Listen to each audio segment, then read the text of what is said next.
ഞാൻ ഭഗവാനിൽ നിന്ന് വേറിട്ടൊരാളായിട്ട് രാധയെ കാണുന്നില്ല. അതുകൊണ്ട് ഭഗവാനെക്കുറിച്ച് എന്ത് പറഞ്ഞാലും അത് രാധയെക്കുറിച്ചാണ്.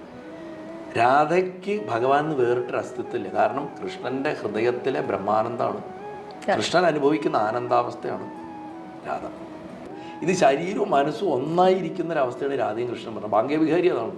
ഭാഗ്യവിഹാരി രണ്ടുപേരും കൂടെ ചേർന്ന കൃഷ്ണൻ അങ്ങനെ ഇരിക്കുന്ന ഭാവങ്ങളിലൊക്കെ 3 വളവുണ്ട്. ത്രിഭംഗി ലളിതാകൃതി എന്ന് പറയും. അങ്ങനെ ആ വളഞ്ഞ നിൽക്കൽ കണ്ടിട്ടില്ല. അതിലൊക്കെ രാധ ശരീരത്തിലുണ്ടെങ്കിലാണ് ഈ ത്രിഭംഗി ലളിതാകൃതി വരിക.